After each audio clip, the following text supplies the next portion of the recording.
Rome অর্থাৎ read only memory. এই Rome মাদারবোর্ডের মধ্যে ফিক্সড ভাবে থাকে। মাদারবোর্ড কোম্পানি রোমকে মাদারবোর্ডের মধ্যে ইনস্টল করে আমাদের সামনে প্রস্তুত করে। এই রোমটিকে দেখতে উপরের দিকটা এরকম ব্ল্যাক কালারের হয় এবং এর নিচের দিকটা অনেক তার বেরিয়ে থাকে, অনেকটা মাকড়সার পায়ের মতো এই রোমকে দেখতে হয়। আর এই রোম শুধুমাত্র কোম্পানির দেওয়া নির্দেশই মেনে কাজ করে। কম্পিউটার যে অপারেট করবে তার কথা কিন্তু রোম শুনবে না। কোম্পানির দেওয়া কিছু নির্দেশ দেওয়া থাকে আগে থেকে এই রোমের মধ্যে, সেই নির্দেশগুলো অনুযায়ী রোম কিন্তু কাজ করে এবং রোম কোনোদিনও নিজের কাজকে ভুলে না। সেই কারণে রোমকে বলা হয় নন ভোলাটাইল ডিভাইস। এরপরে আমরা রোমের কিছু উদাহরণ দেখে নেব কোন কোন জায়গায় রোম ব্যবহার হতে পারে।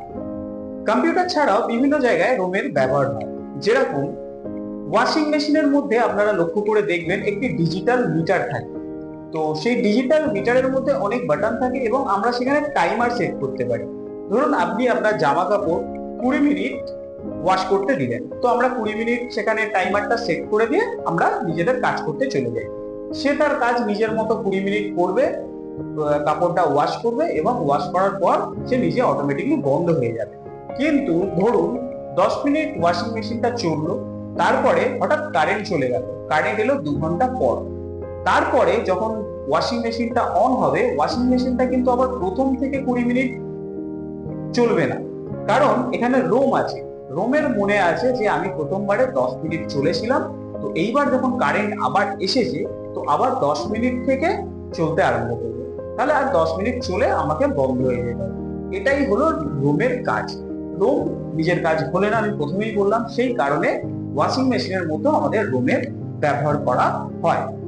এছাড়াও মাইক্রোওভেনের মধ্যে আমরা খাবার গরম করে থাকি, তো আমরা একটা টাইমার সেট করে দিলাম 5 মিনিট।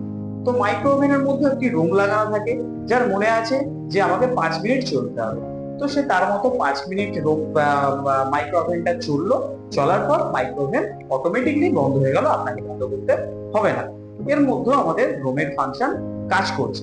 এছাড়াও সব থেকে ভালো উদাহরণ হলো আপনারা দেখবেন আগেকার যে নোকিয়ার ফোন ছিল, তো নোকিয়ার ফোনে কি হতো, যখনই আপনারা ফোনটা বন্ধ থেকে খুলতেন তখন দেখতেন দুটো হাত এইভাবে একের সঙ্গে একটা হাত জুড়ে যাচ্ছে।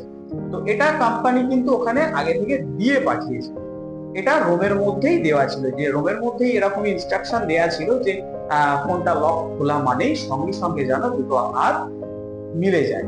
এটাই ছিল নোকিয়া কোম্পানির একটা লোগো। এছাড়া বিভিন্ন কোম্পানি নিজেদের যখনই দেখবেন অনেক মেশিন আছে বা অনেক ফোন আছে, অনেক টিভি আছে, যেটা প্রথমে অন করা মানেই সেই কোম্পানির লোগো বা যে যার মতো ভাবে সাজিয়ে সেই প্রথম স্ক্রিনটাকে তৈরি করে।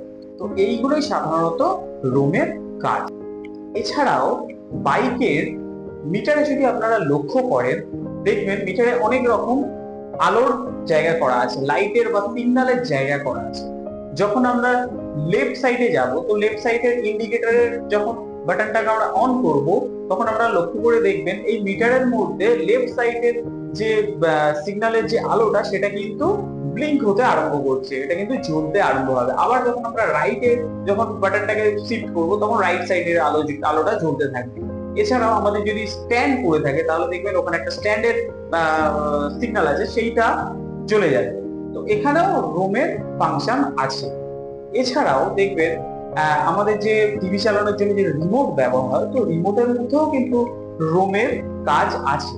এক্সাম্পল, আমরা যখন রিমোটে 1 প্রেস করি তখন টিভির চ্যানেলটাও কিন্তু 1 নম্বর চ্যানেলে শিফট হয়ে যায়। আবার যখন আমরা এখানে 2 প্রেস করি তখন টিভিটাও কিন্তু 2 নম্বর চ্যানেলে শিফট হয়ে যায়। কারণ এখানে রোমে এরকমই ইনস্ট্রাকশন দেওয়া আছে, আমরা রিমোট থেকে যখন 1 প্রেস করব তখন চ্যানেলটাও যেন 1-এই ফিক্সড হয়, যেন 2 নম্বর চ্যানেলে যেন ফিক্সড হয়।